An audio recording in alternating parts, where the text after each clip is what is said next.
ఎవరెవరు అంటే యాజమాని వాళ్ళిద్దరు కొడుకులు ముగ్గురునా?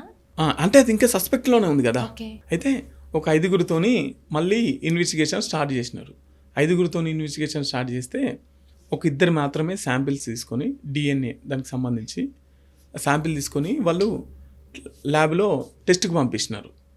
ఆ తర్వాత మళ్ళీ వీళ్ళిగా ఈ సందర్భంలోనే వీళ్ళకి బెయిల్ ఇవ్వాలా వద్దా. అయితే దీంట్లో పకడ్బందీగా ప్లాన్ ఎట్లా అంటే డీసీపీకి సంబంధించి అమ్మాయి రూమ్లోకి వెళ్ళింది, అక్కడికి వెళ్ళింది, సీసీటీవీలో ఫుటేజ్ ఉంది. మరి రూమ్ వెళ్ళిన తర్వాత ఏమైంది అనేది లేదు సీసీటీవీలో.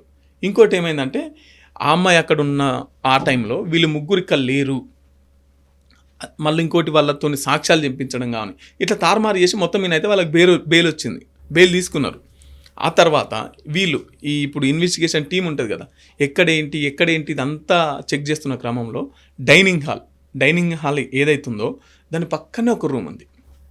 దాని పక్కనే ఒక మంచి లగ్జరీ బెడ్, మంచిగా ఏసీ, ఒక రూమ్ ఉంది. ఈ అమ్మాయిలకి ఎట్లా అంటే వాష్రూమ్ వస్తే కింది కన్నా రావాలి, మొత్తం గ్రౌండ్ ఫ్లోర్ కన్నా రావాలి, పోతే సెకండ్ ఫ్లోర్ కన్నా పోవాలి వాష్రూమ్కి.